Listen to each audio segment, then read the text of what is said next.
Episode 36 of the podcast. Behavior change isn't just about the dogs. In this episode, we're going to talk about how humans being calm, cool, and collected makes a big difference in the way that the animals interact with us, as well as how well we can do our job. You're listening to the Creating Great Grooming Dogs podcast. I'm Chrissy Newmeyer Smith. I'm a certified professional groomer, certified behavior consultant for canines, certified professional dog trainer, and the owner of Happy Critters in Nashua, New Hampshire. And this, my friends and colleagues, is where grooming and training meet.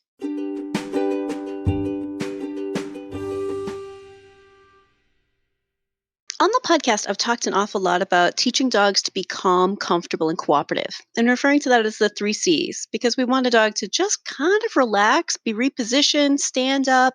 They don't have to be actively doing anything other than just letting us do our job. They don't need to nose target, they don't need to chin target, they don't need to be actively giving us paws or moving around, just to chill out and do our job. But it's not just teaching the animals, and I want to kind of cover what we need to learn too. So there are 3 C's for us. So for the dogs, it's calm, comfortable, and cooperative. But for us, for the handler, for the owner, for the vet, for the groomer, for anybody else, I want you to think calm, cool, and collected.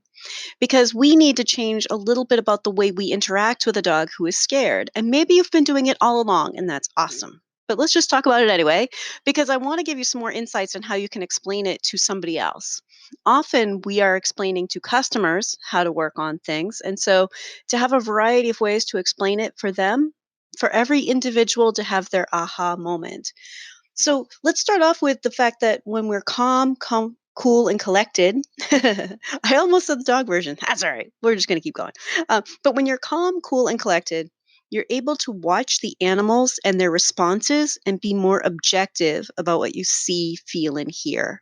Like we've talked about observations versus like labels and things like, oh, he's dominant or he's mean, but to look at the behavior.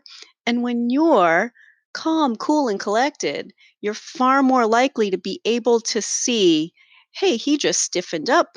He just froze, or he cowered in the back of the cage. I went to reach for him in the tub, and he moved away from me really quickly when I tried to touch his back end. Right, to observe. What do you see? What do you feel? What do you hear? To be able to do that, you kind of need to be calm, cool, and collected. You really can't do it when you're also worked up. One of the things that many people don't understand about grooming is that grooming turns into this beat the clock game. I remember grooming in shops and like I would time myself, and I still do once in a while just to make sure that I'm keeping my skills up, right? But to time yourself, because you're thinking all the time, okay, I've got that dog to finish, and if I get this one out of the tub by this amount of time, and then I go work on that one by the time this one's ready to dry, and this one has to be home at 3, and like there's always this feeling of I need to get everything done on time. And if a dog gives us a problem, we suddenly kind of go, oh no, oh no. We're just watching our whole day fall apart, right? Um, I don't really know how to cook. I'm terrible at cooking, right? But to me, that's sort of like, oh no, I've got part of the meal is going to be ready, and then we're going to be sitting around waiting for this part to finish, right? Which I watched my mom like struggle with, trying to like, okay, Thanksgiving, this is where we're going to start these things, right? So grooming can be a game of beat the clock, and it can be really difficult. And so if we are calm, cool, and collected, we've already explained a safety policy to our owners. They already know if their dog starts having a problem, we're going to slow it on down. We still charge for our time. Your dog might not be totally completed today. This is how we do things, and they're already on board with it. So you can calm down, take a deep breath, right? And think about, all right, this dog is having trouble today, and I need to help him through it. Okay, so along with just being able to observe better and be able to respond differently, you're able to let go of the idea that it has to be done right now or the owners will be upset, or that you're not going to be able to charge full price, or that you're going to be late for those other dogs. You still had a certain amount of time that you planned on with this dog, and you shouldn't be making everybody else late. You should just go ahead and say, well, all right, and on to the next one. Certainly, there are times where that fails. I will tell you, there are plenty of times where you have a dog who's soapy, and that's when you find out that they're really afraid of a sprayer. Like, well, oh goodness, we're going to spend some extra time on this. And what are you going to do? I mean, you can't send them home soapy, right? There are lots of things that we can kind of like say, all right, well, we're going to ignore this. But then there are other things that we end up having to work through just patiently and relaxed, calm, cool, and collected. It's really about being able to be patient, be in the moment, and be able to help that animal. And if we're thinking in terms of, I'm going to help this dog today, right? So you're also able to assess if a dog needs a different approach or needs more time because you are calm, because you're cool, you're collected, you're not letting your emotions get all wrapped up, you're not trying to beat the clock, you're not worried about the owners, you're just focused on this dog for the amount of time that you have for this dog. And that one's also important for owners. I want you to think about how many owners are like, oh gosh, we tried, and then he turns and he tries to bite us when we're brushing him, and we just, oh my god, and then it all stops. We tell him no when we stop, right? Like, they're not calm, cool, and collected. They're getting all wrapped up in the moment, and they're getting kind of freaked out. Tech talk, freaked out, right? But um they're not showing the dog that this is safe. Okay, that's part of calm, cool, and collected. To be able to be the person that is thinking about safety, being able to be rational, being able to observe, right? You are also less likely to let stress make things worse. There are plenty of times when stress makes things worse. Definitely. You start getting stressed out and you start rushing. Maybe you're rushing because this dog is now taking more time, or the owners start rushing through it because they think, well, he's just got to learn it, right? Um, so I want you to think there are times where we're able to just take a step back, center ourselves, whatever word you want to call it, and just be calm, cool, and collected. Think about what is happening and not let it stress you out. Okay. You're also less likely to do super active things that make things worse, right? If we're trying to keep the dogs calm, then anything super active isn't really helpful for helping them be calm. I want you to think there are two different versions of this. There's the chanting, "It's okay, it's okay, it's okay, it's okay. See, it's all right, it's all right, it's all right. It didn't hurt, didn't hurt, didn't hurt, didn't hurt." Right? And I've done it too, right? And then there's the other side of the coin, right? The other side of the same problem, which is no, no, no, no, Sparky, no, right? Like that overactive, I just feel the need to act on this, and I'm active and everything is active and I'm so frustrated and I need to get this done, right? So if you are calm, cool, and collected, and you're thinking and you are mindful and you are saying, okay, let's take a look at what we're doing. How can I help this dog be calm? Now, here's another version, right? Your calmness is physically helpful for the animal you're working with. Think about just being around someone who's calm. Right? Isn't that the person you would want to have around if you're finding something challenging? Right? If I went to the ER and had, like, a big gash in my arm and was bleeding, I don't want someone going, "Oh my god." I want the person who's like, "Hey, let's stop the bleeding. How about you take a seat?" Right? I mean, think about, like, there are times where calmness is almost contagious, right? Where you can just be like, all right, I'm going to take charge of this. And I have some human examples for you. Don't you worry. um, so, for people who want to feel like they're in charge, now keeping in mind that a lot of our owners kind of feel this need to, like, no, I'm in charge and he needs to listen to me, right? It's kind of that dominance theory stuff that really has nothing to do with dog training, but I want you to think about ways you can help them feel like this makes sense. So if they are the person who needs to feel in charge, well, calm, cool, and collected does that for you. It's the feeling of, I don't need to get upset, I'm already in charge. I don't need to take this personally. This dog isn't doing this to be personal. This dog is doing this because they don't understand what's expected and they're scared. right? And if it is to a point where the dog feels like they're getting personal, step back and observe, right?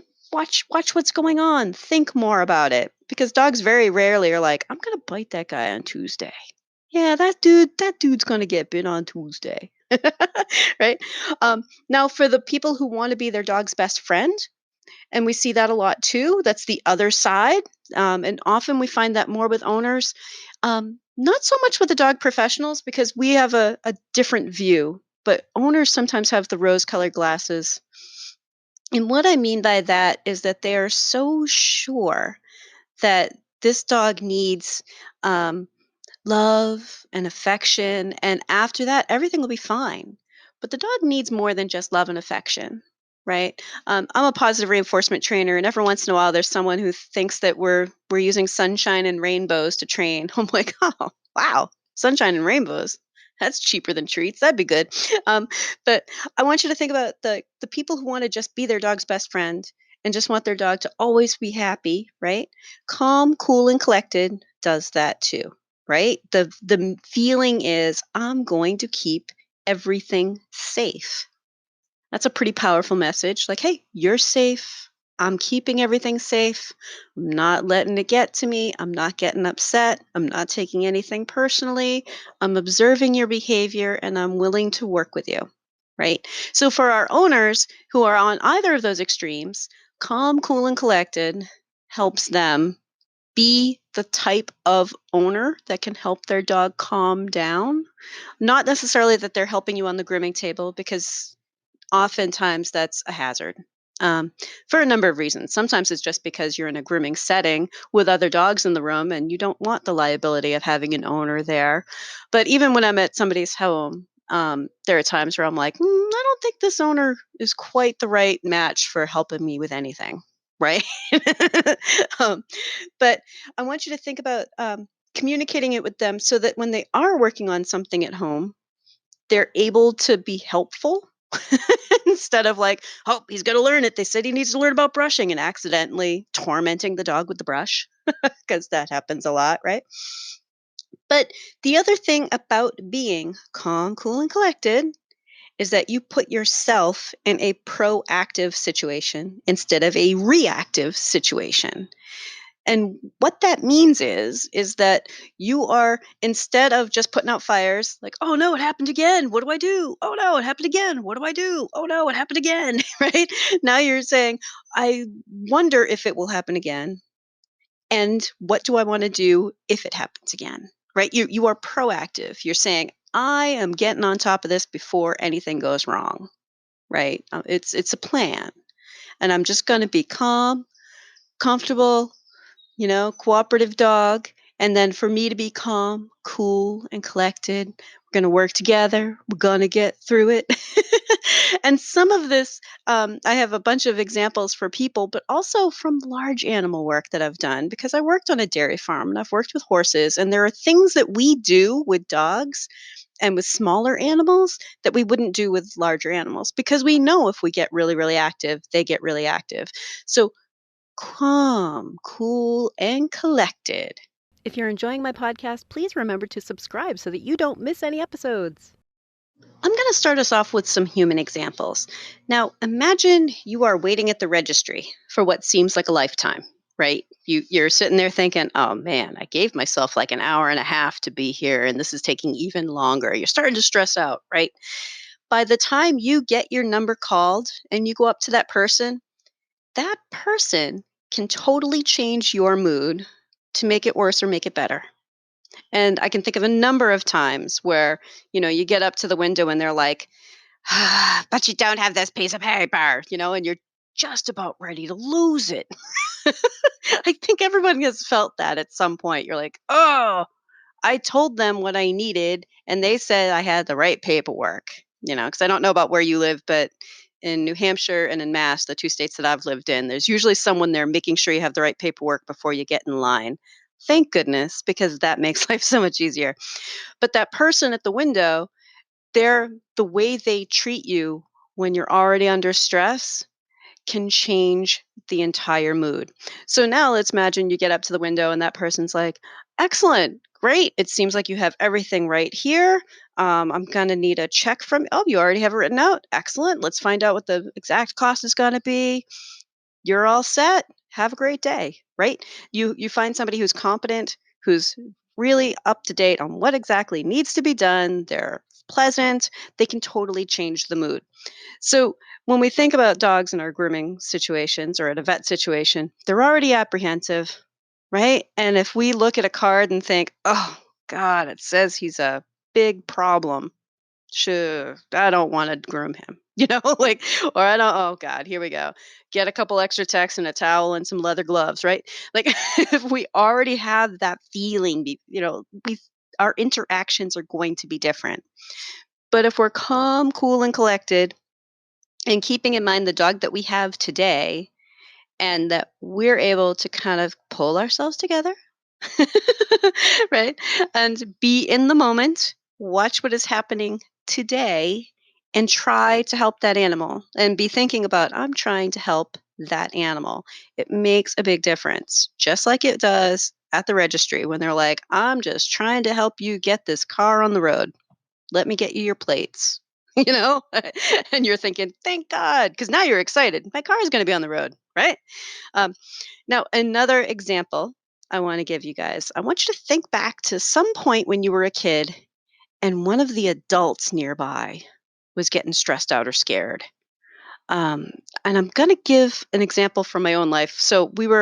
I grew up around sailboats and I hate sailing. I don't like boats, but I grew up around sailboats and we were coming through the channel.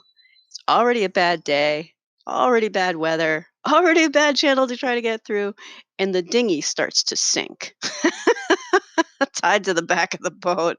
And my dad, like, it was the first time I really remember watching my dad get scared, because either he's going to cut it loose here in the channel or it's going to continue to go down. It's going to really cause problems for the boat that we're in, right? I mean, it's a dinghy that's supposed to be just towed behind us, and now that thing is sinking, right? And him trying to collect his thoughts and pull it together and, rig something to haul it on deck.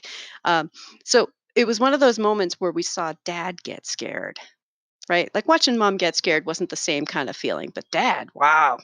Ooh, that was weird. We're all like on high alert, right? Like, oh my God, how do I help? What can I do? Just get out of the way. Okay, I'll get out of the way, right? Because the adults around you, if they're scared, everybody gets a little bit scared, apprehensive, right? So if we think about the animals in our care, if we're stressed out, right, that's often going to cause the animals to be stressed out. If we're worked up, if we're scared about something, right, it just kind of feeds off of us. I will give you another example. This one's a dog example. One of my guys is super, super sensitive to people. Like, he loves people, but if he thinks you're upset with him, he falls apart. If I drop something in the kitchen and I'm upset with myself and let out a grr, he's cowering on the floor like I'm mad at him. I'm like, oh, dude, I wasn't even looking at you, right? Just because being around a stressed person is something he is highly, highly sensitive to. Right. And that's just an individual thing. My other guy would be like, I'll come back later when you're in a better mood. Right. But for many of the dogs in a grooming setting or in a veterinary setting, if we are stressed out or if their owners are stressed out or if, it just starts to snowball, starts to get crazy. Plenty of times where I've had to calm an owner down. And back when I was a tech, I did it a lot where it's like, hey, how are you? Hey, how are your kids? You start talking to them about anything else and helping them relax. And some of the ways that you do that if you're talking to owners is to slow down the pace that you talk at. Just slow everything down and do it with the dogs too, right? But when we get stressed out, the animals react to it really pretty quickly. And sometimes that's why you might find that a dog is different for a different vet or for a different tech or for a different groomer. There were plenty of times where I was grooming, and in one shop in particular, where another groomer was like, how come he's always good for you? Because he's not good for me, right? Like, I'm just more patient. I don't get upset with him and I don't take it personally. Another example for you guys, because I think this is so important. I think that it's really important for us all to remember that our behavior makes a difference. So if we're calm, cool, and collected, it really makes a difference for the other beings in the room, even the other humans, but certainly the other dogs, right? Um, when I worked on a dairy farm, it wasn't a milking parlor. It was actually like getting down on the floor next to the cow and putting the milking machine on her. So it was a lot of kneeling down next to feet.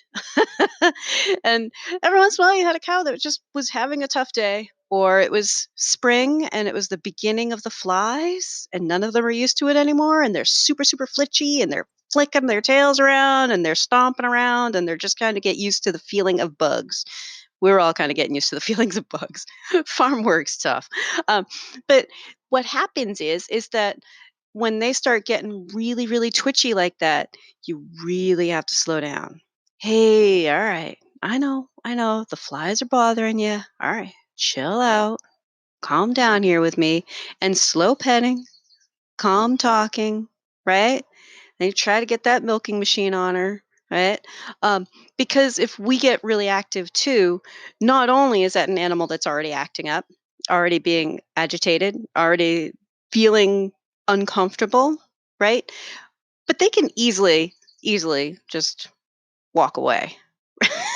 Most of them didn't try it, but I mean they're tied, but most of the time it was like a loop of baling twine that we had them tied with. They knew they could just pop and walk away, right? Um, yeah, I know, very, very high tech. But with a large animal, we instinctively calm everything down. And with small animals, I think sometimes we forget about that part. We don't necessarily remember, like, oh, slow everything down, calm everything down, long, smooth strokes if you're touching an animal, slow down how you talk. When I do when I do training lessons, every once in a while, I tell people, I'm like, okay, so when I get to your house, because of the problems your dog is having, it won't be the conversation we're having here on the phone because I'm going to put on my 3 a.m. smooth jazz voice, and it's going to be, hey, aren't you a good dog? Not the way I usually talk. But these are some of the ways that we can help a dog relax and help them understand that we are in control. We're going to try to keep everything safe. But one last thing about calm, cool, and collected, it feels good for us. It's a habit to get into because you know what? It's going to make your day so much better. It really does. To be able to be in that mindset and just be like, okay, no, I'm not going to stress about this. I'm going to take my time, gonna collect myself. I'm gonna be calm. Everything's cool, right? It makes a huge, huge difference for us, for our own work environment, for our own mental health, and actually for the people around us. There are plenty of times where just everybody choosing to just be, you know what? Let's just calm it all on down meant that everybody had a better day. Everybody started to work together and relax it even more, right? So the 3 C's for people, for owners, for groomers, for vets, for techs, for anybody in the dog world who has a dog who's finding something challenging, just calm, cool, and collected. We're focusing on what we do want, not just for the animals, but for us. Because if we're modeling that everything is fine, that makes huge progress. That alone makes huge progress before we even get into, trying to train or trying to help them with something very specific. Just us getting into the mind frame, right? Start thinking about everything is going to be fine. I'm going to keep everything safe. I'm observing what's happening. I'm not taking it personally. I'm not going to let this go too far, right? um, so this week, this week's action step, I want you guys to be thinking about ways to become cool and collected. And every once in a while, just kind of step back and ask yourself, am I calm, cool, and collected? One of the ways that I do calm, cool, and collected for myself is I take a step back and just deep breath. Just let it go, right? Just sometimes I even need to shake it off, right? So that's what I want you to work on this week. Our action step: focus on being calm, cool, and collected, observing behavior, not taking it personally, be thinking about what is going on, be helpful, be thinking about this animal needs my help to be calm, comfortable, and cooperative while I'm being calm, cool, and collected. um, so, everybody, have a great week and stay curious. If you'd like to talk to me, you can find me through my grooming and training business, happycrittersdogtraining.com, my email, chrissy@happycritters.net, and through the Creating Great Grooming Dogs Facebook page.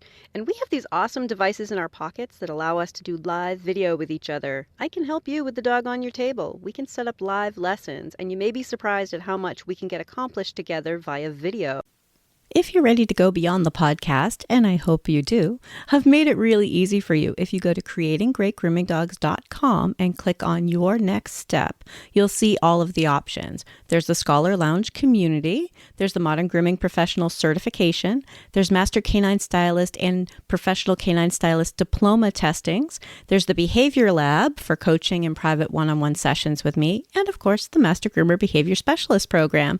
So go to creatinggreatgroomingdogs.com and click on your next step.